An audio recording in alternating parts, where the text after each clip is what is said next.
ये वो आरएसएस है जो भारतीय जनता पार्टी की सरकार के माध्यम से काम कर रही है। और आरएसएस कौन? कोई एक कागज तो बताइए, कहीं रजिस्टर्ड है, कहीं लिखा पढ़ी में कोई चीज है? दुनिया देश लिखा पढ़ी से चलता है। आरएसएस कहां है?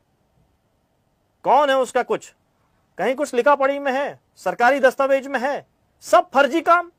हाँ, अपने 100 से ज्यादा अधिक संगठन जरूर बना के रखे हुए हैं जो ये कहते हैं हम आरएसएस के लिए काम करते हैं। आरएसएस कौन? फिर वही सवाल, आप जिस आरएसएस के लिए करते हो वो कहीं रजिस्टर्ड है, कहीं कानूनी प्रक्रिया में है? इतना फर्जी काम होता क्यों है देश के अंदर? और ये सब फल फूल रहा है भारतीय जनता पार्टी की सरकार में। जहां चाहो जो चाहो वो कार्यक्रम कर लो, कहीं भी पदयात्रा कर लो, कहीं भी हथियार लहरा लो, कोई कार्रवाई नहीं, कोई अनुमति लेने की आवश्यकता नहीं है। भय बनाने का काम करना, ये सब आरएसएस के माध्यम से भारतीय जनता पार्टी की सरकारों में होता है। हाँ, मैंने सवाल पूछा था, ये आरएसएस विचारक जी ये बता दे आरएसएस रजिस्टर्ड कहां है, कहां लिखा पढ़ी में, कौन से कानूनी पहलू में है? काहे के विचारक हो आप? कौन आरएसएस? राखी जी, मैंने अभी कहा कि भगवान सबको शक्ति दे, सद्बुद्धि दे, बस यही जवाब है। हम लोग अमर्यादित नहीं है, मर्यादा भंग करके हम कोई शब्द नहीं रखेंगे और सबको मर्यादा में रहे तो अच्छा कैसे अमर्यादित हो गया? क्या आपकी हैसियत क्या है? आरएसएस मतलब क्या? क्या देश के अंदर कोई और देश के अंदर कोई और ऐसा संगठन है जिसको आप अनरजिस्टर्ड होकर काम करने देंगे? पुलिस काम करने देगी? पदयात्रा करने देगी? कोई और ऐसा संगठन है आरएसएस को छोड़ के? केवल और केवल देश के अंदर एक आरएसएस है जो केवल और केवल गुमनामी में फर्जी नाम से काम करता है, कहीं रजिस्टर्ड नहीं है, कुछ नहीं है उसका। हमारे जितने संगठन हैं भारत के अंदर, मैं आरएसएस का पूछ रहा हूं, सभी रजिस्टर्ड है। आरएसएस का पूछ रहा हूं दिनेश जी, सभी रजिस्टर्ड हैं। अरे आरएसएस कहां रजिस्टर्ड है? आरएसएस शब्द राष्ट्रीय स्वयंसेवक संघ कहां रजिस्टर्ड है? राष्ट्रीय स्वयंसेवक संघ पद संचालन राष्ट्रीय स्वयंसेवक संघ का होता है। सभी संगठन रजिस्टर्ड हैं। दिनेश जी, राष्ट्रीय स्वयंसेवक संघ का पद संचालन होता है। वो पद संचालन की कैसे अनुमति मिलती है जब आरएसएस रजिस्टर्ड नहीं है? कैसे अनुमति देती है पुलिस? क्यों अनुमति देती है?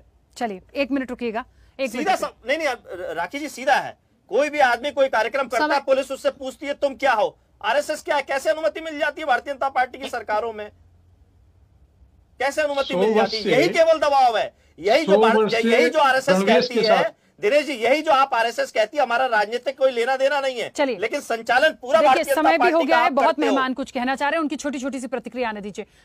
महेश जी जल्दी से। समाज सेवक लोग हैं, अपना गणवेश पहन के कार्य करते हैं। अच्छा है। देखिए, मैं सबसे पहले तो हमारे जो कांग्रेस के मित्र हैं तो उन्होंने सवाल उठाए जो कि ये कह के, अरे भैया मैं बीच में सुनो, मैं सभ्य तरीके से, अरे आप सभ्य नहीं, आप असभ्य बन जाओ, आरएसएस के बन जाओ।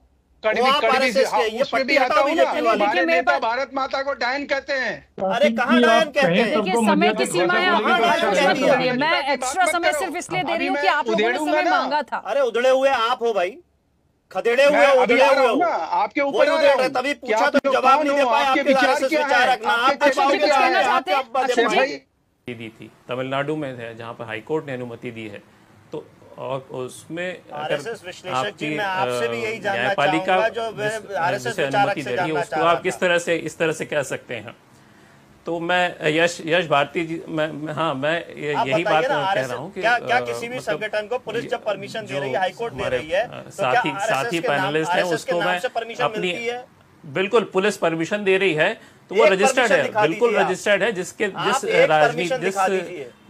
नीति के तहत होना चाहिए। अनेक संगठन है, एक नहीं अनेक संगठन है। आपकी जानकारी के लिए, और जिस तरह की बातें आपने कही कि महात्मा गांधी की हत्या के विषय में आपने मुद्दा उठाया, वो एक कोर्ट द्वारा उनको वहां पे हटाया गया है, किसी तरह का आरोप सिद्ध नहीं हुआ है, उसको बात आज तक। चलिए सर सुनिए, एक मिनट रुकिए। बात इतनी सी है कि आरएसएस के 100 सालों के सफर की बात हो रही थी और विश्व गुरु बनने के लिए, और जिस तरह